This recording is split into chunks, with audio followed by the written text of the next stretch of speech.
Here they go, off the top, Bristol. Randall to James Williams, and Sheedy looking to punch it up the middle on that 10-metre line. Sheedy, Williams again, lovely from Hewitt. Ibitoye is running free, former Harlequin, of course. Ibitoye close to the line. Oh, he's almost got there. Extraordinary stuff from Bristol. Randall, wide, try, Williams. Not 1 minute on the clock. And the Bears steaming out of the blocks. All good at them. Incredible start from Bristol. Really clever stuff, really well created, really well finished. Just the speed onto the ball in this phase, flooding that far side channel with numbers. I thought Ibitoye had butchered this one. Could he have passed it in field? But no, lovely leg drive, lovely power. What a start. I said 100 points. There we go. Tyrone Green steps in. Does he need to? Could he have left the work for the inside man? Doesn't matter, that's not the point. The point is they didn't have time, the Harlequins defence. They didn't have the time to communicate. It's a great pass. It's an easy score. What a start. So Harlequins already needing to find some sort of response.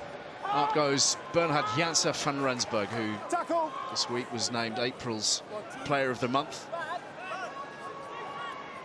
Week in, week out, some high-class performances. Genge on the carry.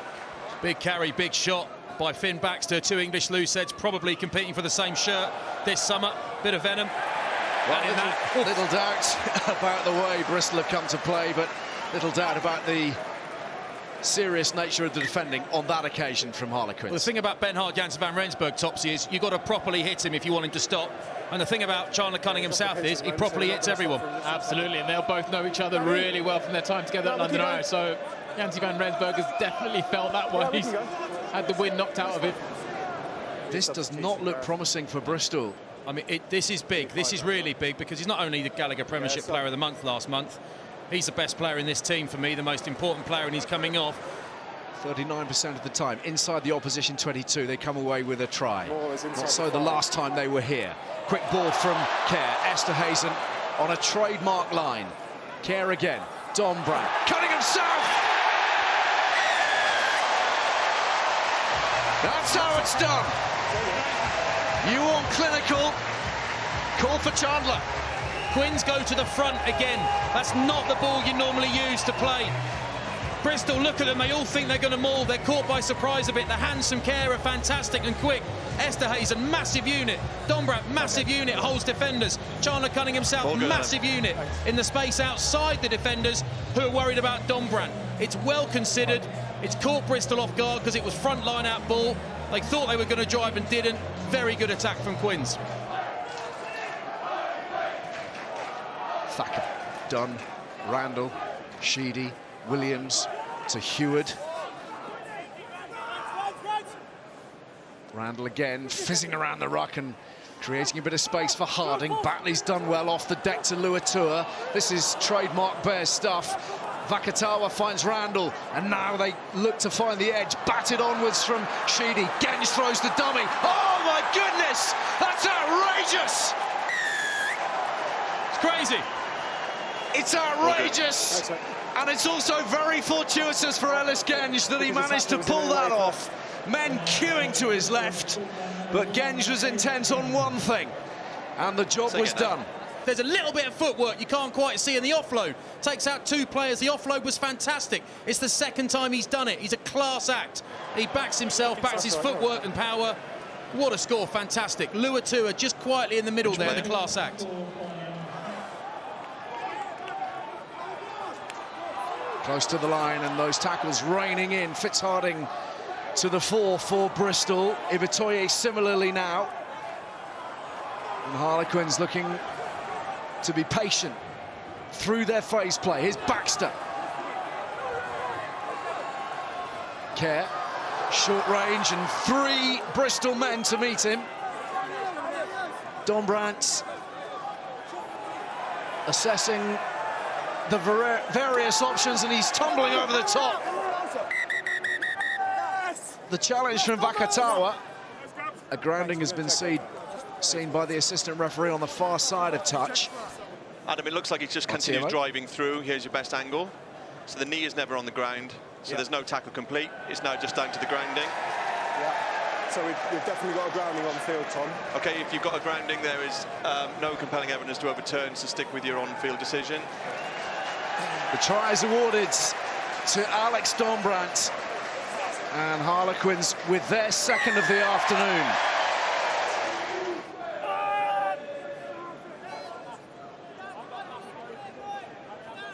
Dombrandt goes to ground, well beyond the gain line, and the ball is loose.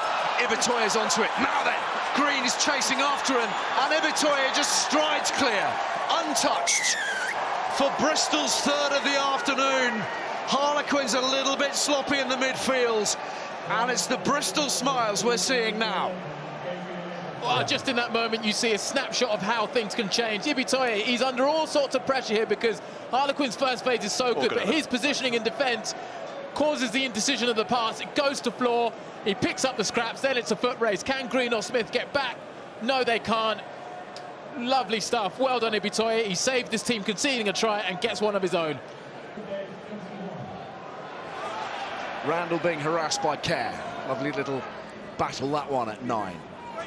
Vakatawa being manhandled. Northmore, some muscular defending. Genge is down. He looks resigned as well, doesn't he? Bristol are running again. Bradbury, Ibitoye, was that forwards? Liner makes the tackle. Ibitoye rolls onwards and onwards. Bristol playing with 14. Genge still not back to his feet. In the meantime, his prop mate Sinclair making ground. Randall, Sheedy thinks about the cross-field kick. Hewitt is lurking. Bristol playing with 13 at the minute. Genge in the backfield and Sheedy now down as well. Yeah. What a pivotal moment you feel this could be with just a handful of minutes left in the first half. Ellis Genge is in a lot of pain. And Callum Sheedy's situation is suggestive of a man who's not going to be playing much further part this afternoon. Yeah, but he's really struggling too. Something looks like something goes, doesn't it? All I'll say is we hope it's nothing serious, but you just desperately hope that's not an Achilles. That's what I think when I see that. Bit injury, yeah, Mark's injury. Here come Bristol, searching for the fourth try, searching for the bonus. It's there. Yes, boy! Harry Thacker has it, appropriately, for a man who's done so much to drive Bristol towards the playoffs in recent weeks. They have 4 in the bag, and they now lead by 12 points with a conversion to come. And for all the depletion, for all the injury chaos, they're getting this job done here at the Stoop in tough conditions. OK, don't play the 9, though. Randall having to deal with Herbst. OK, Ernie, that's enough now. Out it comes. Bradbury, Malins. Williams did well. Now Langer's overrun it, and Northmore's onto it. Here's Luke Northmore. Is it going to bounce for him? It is!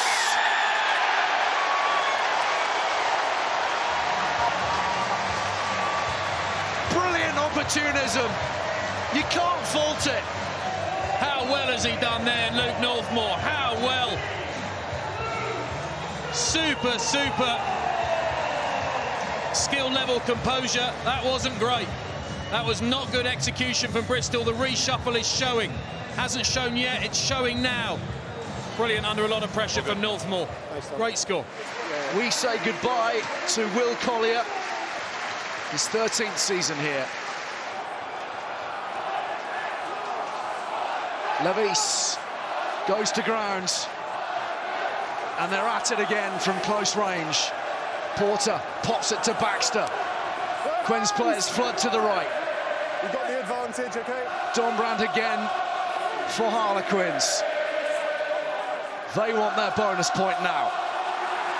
And surely they will have it. Cunningham South. A force of nature today. Harlequins draw level. A conversion to move in front, and everything is still possible. Chandler Cunningham South, we're going to be talking about this man for many a year. He is powerful, he is abrasive, he is 100 miles an hour, and he's got 2 tries this afternoon. Harding's waiting. Trying to put a little bit of footwork on to move up the field. Malins, lovely outside arc and very nearly through. Sets it up. If it can go. Laheath! Try awarded. Thanks, lads. Thank you.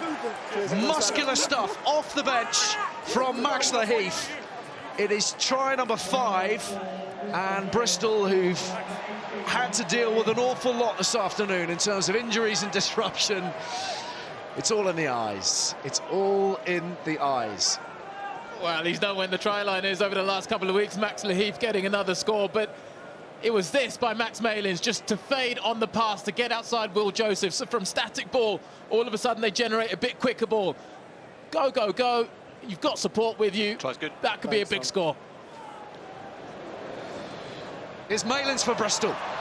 Over the 10-metre line, he's got support from Heward, and Heward is tearing away. Across comes Green. Heward's got the beating of him. Outstanding score from the Bears as they creep closer to the finish line. What an outstanding, outstanding try from Bristol Bears. In the heat at a packed Twickenham Stoop, Max Malins has come more and more into this game in the second half. It's gorgeous from Malins, so hard to defend, a guy with that much swerve and pace and class. And Noah Heward's got the wheels to finish it off. And only 5 minutes to navigate now. It looks like they will do all that they can do here this afternoon. They've been on an extraordinary run. 6 wins on the spin before they hit Saracens last week. But they've put in a very impressive display here this afternoon, having lost 3 key men in the first half. They're sizing up the try line again for number 7 of the afternoon. It's there. Gabriel Ogre, and Bristol hit Quins for 50. You think about the names they lost in that first half, but every substitute's come on and made a difference, had an impact. Bristol have been fantastic. Porter. Riley. Evans again attacks the line. Smith skips free. Could do with some support. Brought down via the tap tackle, and touch is found. And the season is over for both of these two this afternoon. Bristol with a thumping win. 7 tries as they bid to make the playoffs, but it wasn't enough. Even that. 7 wins from the last 8 in the league wasn't enough. 53 points to 28, and a disappointing end for both Harlequins and Bristol at the Stoop.